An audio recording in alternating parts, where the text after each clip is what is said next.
Halo, selamat pagi teman-teman semuanya. Assalamualaikum warahmatullahi wabarakatuh. Om Swastiastu, Salam, Namo Buddhaya, Salam Sejahtera bagi kita semuanya.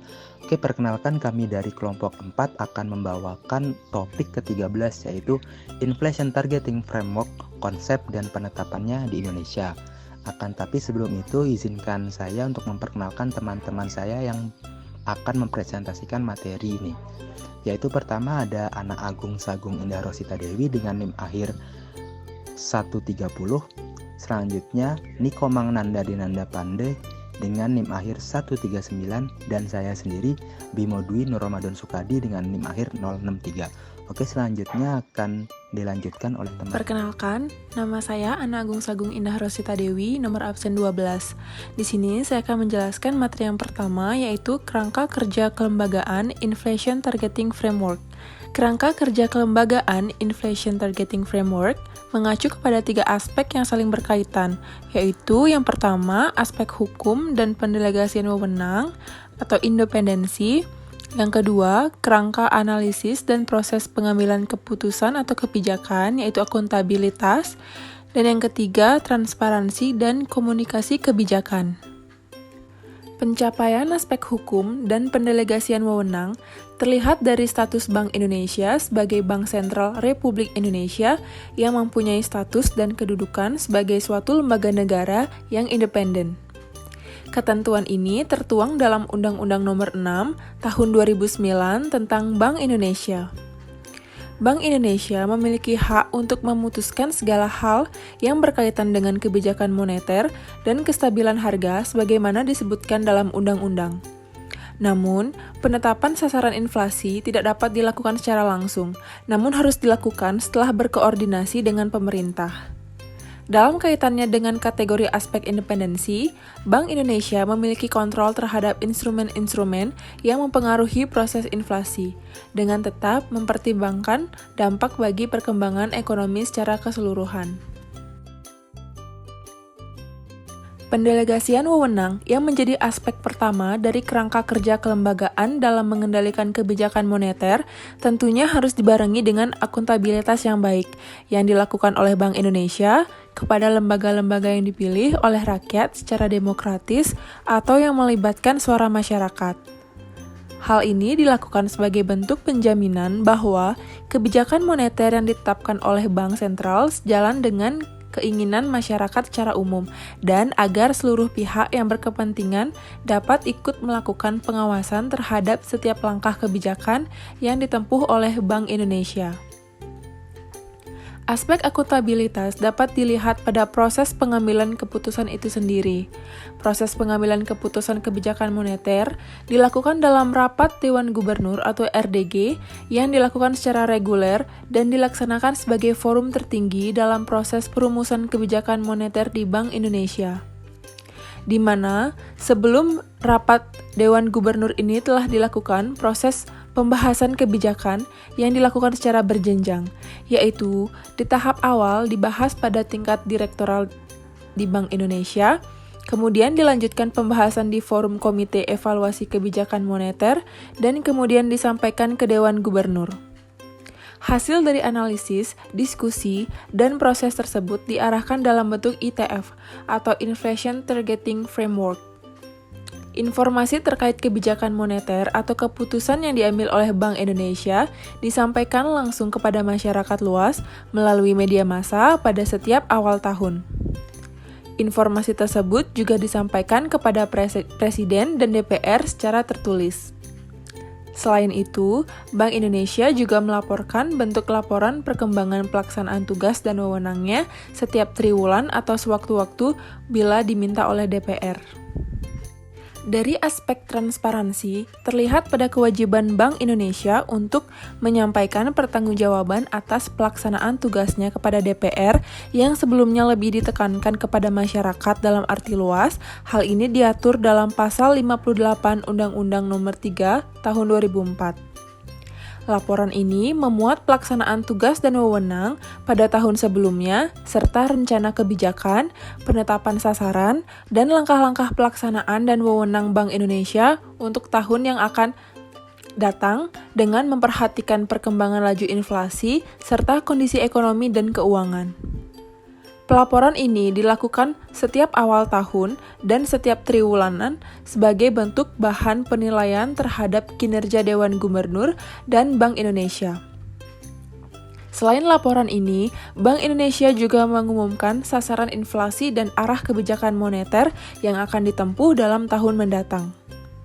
Hal ini dilakukan dalam bentuk konferensi pers, penerbitan suplemen dalam media massa, maupun melalui diskusi kepada akademisi, perbankan, dan dunia usaha.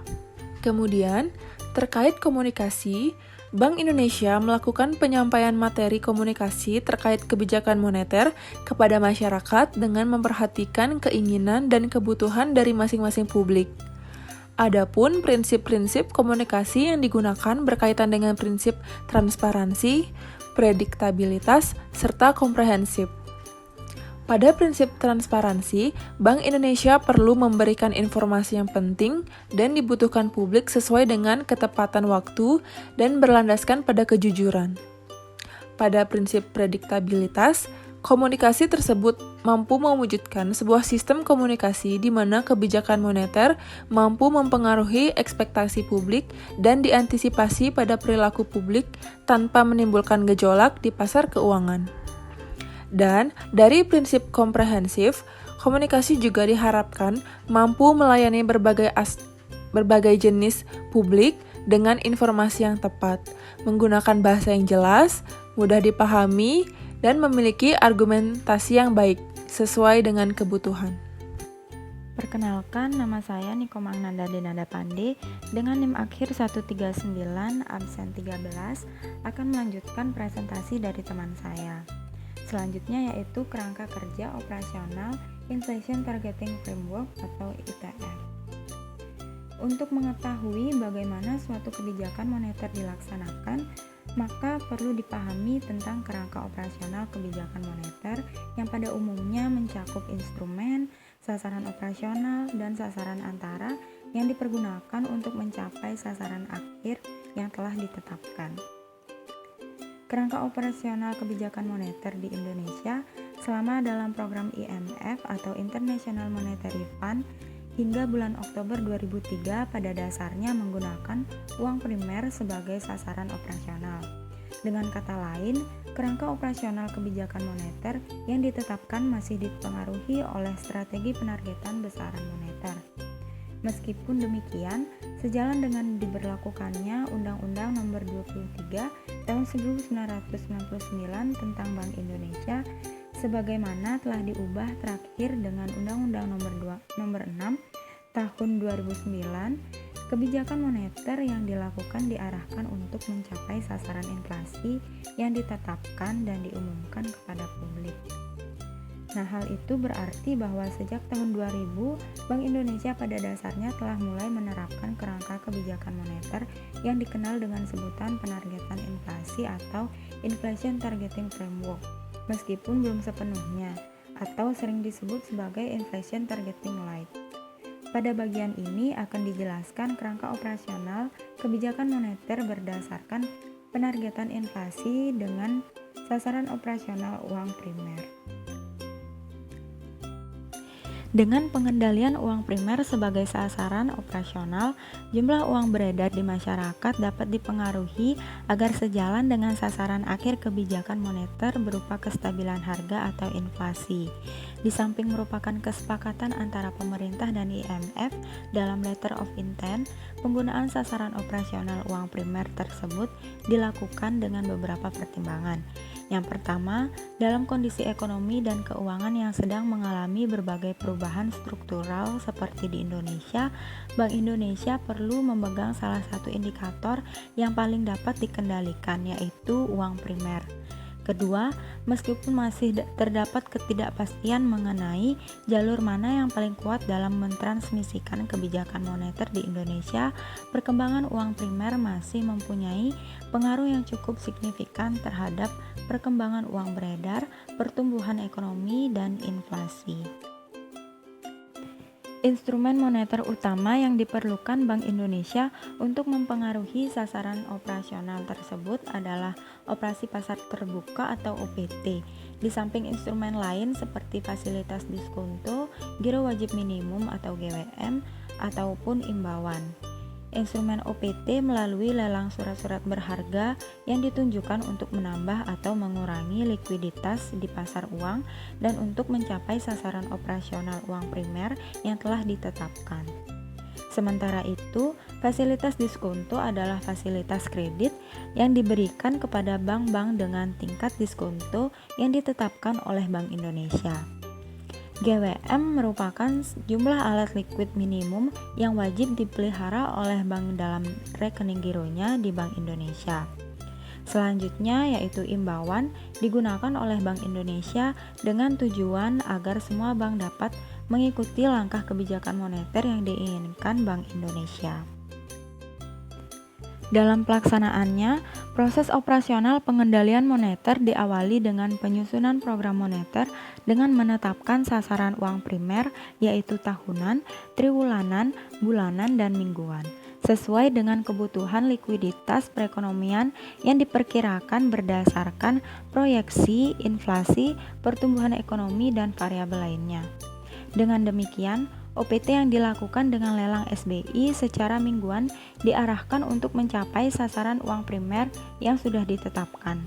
Akan tetapi, dalam pelaksanaannya, perkembangan suku bunga juga dipertimbangkan dalam operasi moneter. Perubahan suku bunga yang terlalu tinggi dan berfluktuasi dihindari agar tidak berdampak negatif terhadap kondisi perbankan yang masih rentan dan upaya pemulihan ekonomi nasional. Dengan keluarnya Indonesia dari program IMF pada bulan Oktober 2003, Bank Indonesia memulai tahun 2004 menggunakan suku bunga sebagai sasaran operasional dalam pengendalian moneter.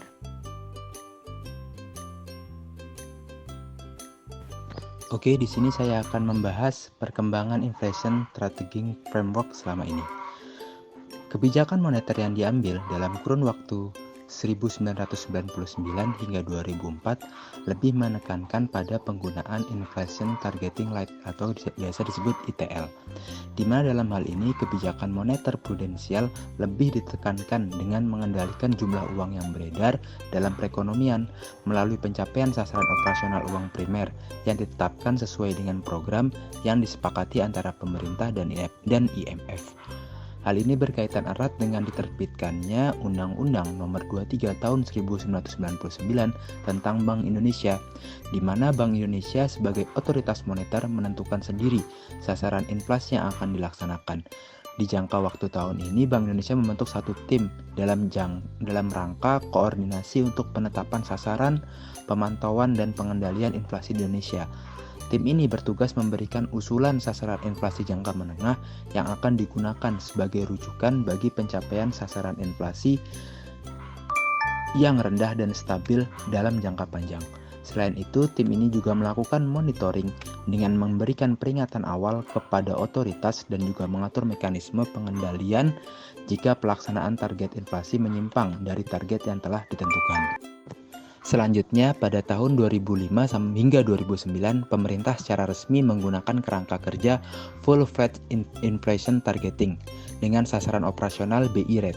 Perubahan mendasar dalam penerapan kerangka kebijakan moneter Full Fledged Inflation Targeting adalah beralihnya penggunaan sasaran operasional Quantity Based Approach, yaitu yang berbasis sasaran uang beredar, menjadi Price Based Approach, sasaran suku bunga, atau yang mengacu kepada sasaran suku bunga. Dengan menggunakan sasaran operasional suku bunga, kebijakan moneter diarahkan untuk mencapai target suku bunga yang ditetapkan, yaitu BI Rate. Nah, di sini kalian juga bisa melihat kerangka kerja Full Fledged Inflation Targeting. Oke, setelah lebih dari 5 tahun penerapan Full Fledged Inflation Targeting Framework, berbagai tantangan muncul di samping dari hasil-hasil positif yang dicapai. Tantangan tersebut seperti mini krisis di tahun 2005, diusul dengan krisis keuangan global pada tahun 2008. Selain itu, tantangan dari segi domestik seperti adanya permasalahan struktural di sisi penawaran dan tekanan inflasi yang bersumber dari volatilitas harga komoditas makanan, khususnya akibat semakin besarnya pengaruh harga komoditas global, dan tantangan dari segi institusional, yaitu dipisahkannya fungsi pengawasan perbankan dari Bank Indonesia dan kemudian diberikan kepada Otoritas Jasa Keuangan atau OJK. Hal ini mengharuskan Bank Indonesia untuk melakukan rancang ulang kerangka kebijakan moneter agar berjalan dengan efektif. Maka daripada itu, mulai tahun 2010, Bank Indonesia menerapkan Flexible Inflation Targeting Framework demi mengatasi dan beradaptasi dengan permasalahan yang terjadi di tahun-tahun sebelumnya. Dengan Flexible Inflation Targeting Framework, penerapan instrumen yang digunakan tidak hanya satu, melainkan harus menggunakan bauran instrumen atau instrumen mix dengan lebih memperhitungkan dinamika keuangan dan posisi nilai tukar rupiah. Flexible Inflation Targeting Framework bersifat lebih fleksibel dalam menempatkan kerangka stabilitas sistem keuangan dengan penerapan bauran instrumen kebijakan moneter dan instrumen makroprudensial yang lebih fleksibel. Nah, dengan menempatkan peran kerangka-kerangka strategi pengelolaan ini, nilai tukar lebih fleksibel dalam penguatan kelembagaan untuk mengoptimalkan peran koordinasi dan komunikasi dari kebijakan itu. Nah, di sini kalian dapat melihat kerangka kerja Flexible Inflation Targeting. Materi keempat yaitu perspektif penguatan strategi penetapan ITF pasca krisis keuangan global. Yang pertama, kebijakan moneter periode pasca krisis ekonomi tahun 1999 sampai tahun 2004, yaitu Inflation Targeting Light. Strategi dan kebijakan yang ditempuh pemerintah dalam upaya pemulihan ekonomi nasional mencakup pula sejumlah langkah kebijakan dan penataan kelembagaan di bidang moneter. Dari sisi kebijakan, langkah-langkah kebijakan moneter yang ditempuh lebih diarahkan pada upaya menciptakan dan menjadi stabilitas moneter. Dengan masih rentannya nilai tukar rupiah dan relatif tingginya tekanan inflasi, kebijakan moneter yang prudensial pada mulanya lebih ditekankan pada pengendalian jumlah uang beredar dalam perekonomian melalui pencapaian sasaran operasional uang primer yang ditetapkan sesuai dengan program yang disepakati antara pemerintah dan International Monetary Fund. Langkah kebijakan itu secara berangsur-angsur mampu menstabilkan nilai tukar rupiah dan mengendalikan tekanan inflasi, di mana nilai tukar rupiah mulai stabil dan menguat dari rata-rata 9.316 rupiah per dolar Amerika Serikat pada tahun 2002 menjadi rata-rata 8.572 rupiah per dolar Amerika Serikat pada tahun 2003. Demikian pula, laju inflasi menurun dari 10,03% pada tahun 2002 menjadi 5,06% pada tahun 2003. Dengan perkembangan yang menggembirakan ini, Bank Indonesia mulai dapat menurunkan suku bunga SBI secara bertahap untuk lebih mendorong sektor real dan pemulihan ekonomi nasional. Suku bunga SBI 1 bulan menurun dari 13,02% pada akhir tahun 2002 menjadi 8,31% pada akhir 2003 dan 7,43% pada akhir 2004. Baik, saya akan melanjutkan presentasi dari teman saya. Selanjutnya yaitu dari sisi kelembagaan penguatan Bank Indonesia sebagai Bank Sentral Republik Indonesia dilakukan dengan keberlakuannya Undang-Undang Nomor 23 Tahun 1999 tentang Bank Indonesia sebagai pengganti Undang-Undang Nomor 13 Tahun 1968 tentang Bank Sentral. Dalam landasan hukum yang baru, Bank Indonesia memiliki tujuan yang lebih fokus, yaitu mencapai dan memelihara kestabilan rupiah. Kestabilan nilai rupiah yang tercermin dari terkendalinya inflasi dan nilai tukar rupiah merupakan salah satu persyaratan tercapainya pertumbuhan ekonomi yang berkesinambungan yang pada gilirannya akan meningkatkan kesejahteraan rakyat. Reorientasi sasaran Bank Indonesia tersebut merupakan bagian dari kebijakan pemulihan dan reformasi perekonomian untuk keluar dari krisis ekonomi yang tengah melanda Indonesia.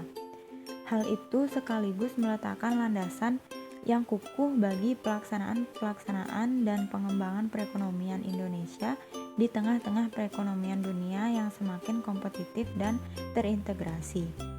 Sebaliknya, kegagalan untuk pemeliharaan kestabilan nilai rupiah seperti tercermin pada kenaikan harga-harga dapat merugikan karena berakibat menurunkan pendapatan real masyarakat dan melemahkan daya saing perekonomian nasional dan perekonomian dunia.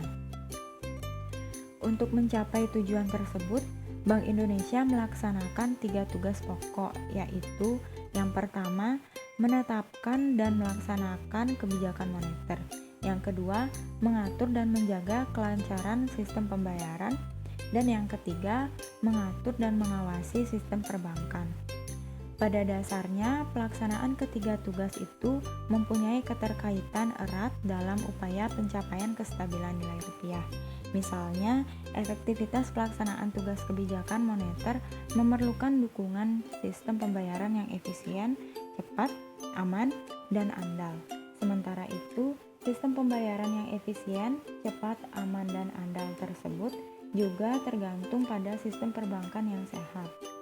Selain itu, sistem perbankan yang sehat juga akan mendukung efektivitas pelaksanaan pengendalian moneter, mengingat mekanisme transmisi kebijakan moneter ke bagian ekonomi real terutama berlangsung melalui sistem perbankan.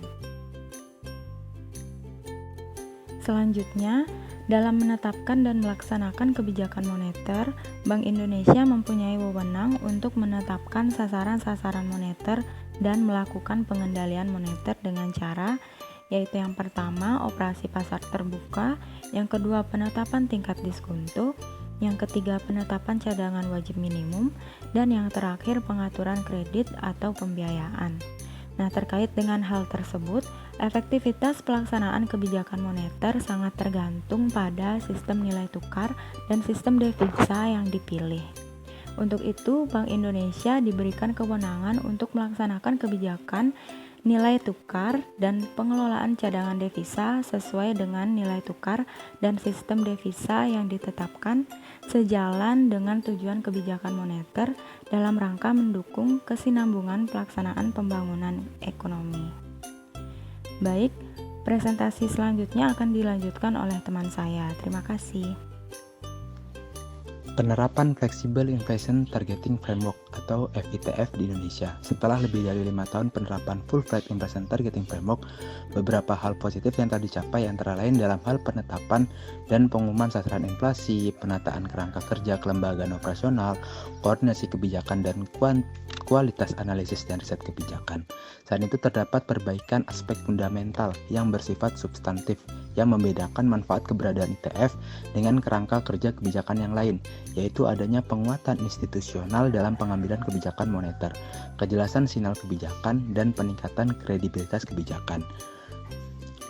Nah, di tengah hasil positif yang dicapai, berbagai tantangan muncul silih berganti dalam setiap waktu pelaksanaan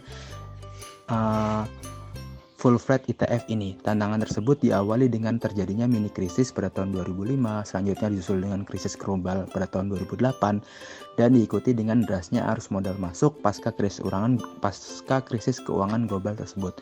Dan terakhir pada krisis surat utang negara-negara Eropa di tahun 2010 sampai 2011 yang menyebabkan terjadinya arus modal keluar dari negara-negara emerging market atau negara-negara yang pasarnya sedang berkembang termasuk Indonesia. Selain tantangan dari sisi eksternal, tantangan dari sisi domestik juga tidak kalah kompleksnya. Krisis keuangan global telah memberikan pelajaran berharga bagi kebijakan moneter. Sebagai negara small open economy, perekonomian kecil dan terbuka, perekonomian Indonesia cepat atau lambat dapat terkena pengaruh krisis keuangan global. Oleh karena itu, kebijakan moneter dan nilai tukar menghadapi berbagai tantangan yang kompleks sehingga instrumen yang digunakan untuk mengantisipasi dan mengurangi pengaruh buruk krisis tersebut tidak lagi dapat hanya saja menggunakan satu instrumen saja, tetapi harus menggunakan bauran instrumen-instrumen atau instrumen mix. Selain itu, krisis keuangan global memperkuat keyakinan bahwa menjaga kestabilan harga sebagai tujuan utama kebijakan moneter tetap relevan, meskipun untuk kondisi saat ini tidak cukup untuk mencapai tujuan stabilitas makroekonomi. Selama ini, dampak dari krisis dan pasca krisis keuangan global selalu berimplikasi pada ketidakstabilan nilai tukar rupiah sebagai akibat dari derasnya arus modal asing masuk dan keluar. Oleh karena itu, kebijakan nilai tukar perlu ditempatkan dalam kerangka ITF secara jelas agar stabilitas stabilitas nilai tukar dapat terus terjaga dan tetap kondusif untuk mendorong pertumbuhan ekonomi. Dengan latar belakang kondisi perekonomian domestik dan eksternal tersebut, Bank Indonesia memandang perlu untuk melakukan penguatan kerangka kerja kebijakan moneternya melalui penyempurnaan strategi penerapan ITF ke depan. Hasil peninjauan kembali terhadap penerapan ITF di Indonesia dan tuntutan stakeholder atau pemangku kebijakan agar Bank Indonesia meningkatkan kredibilitasnya dalam mencapai sasaran inflasi telah memberikan justifikasi akan perlunya penerapan ITF yang tidak kaku atau fleksibel Inflation Targeting Framework sebagai format yang ideal bagi perekonomian Indonesia. Dengan menerapkan FITF ini, tuntutan untuk semakin memperkuat stabilitas sistem keuangan untuk memastikan perekonomian dan sistem keuangan berada dalam kondisi yang stabil baik dari sisi makroekonomi maupun sektor keuangan akan dapat dilakukan secara lebih optimal. Untuk itu, format mandat Bank Indonesia untuk menjaga stabilitas moneter dan sistem keuangan secara bersamaan perlu dirumuskan dengan tepat, khususnya terkait upaya untuk merumuskan integritas atau bauran kebijakan moneter dan makroprudensial yang optimal. Baik, sekian presentasi dari kelompok 4. Kami ucapkan terima kasih dan Om Santi Santi Santi Om. Assalamualaikum warahmatullahi wabarakatuh. Shalom, nama budaya, dan salam sejahtera untuk kita semua.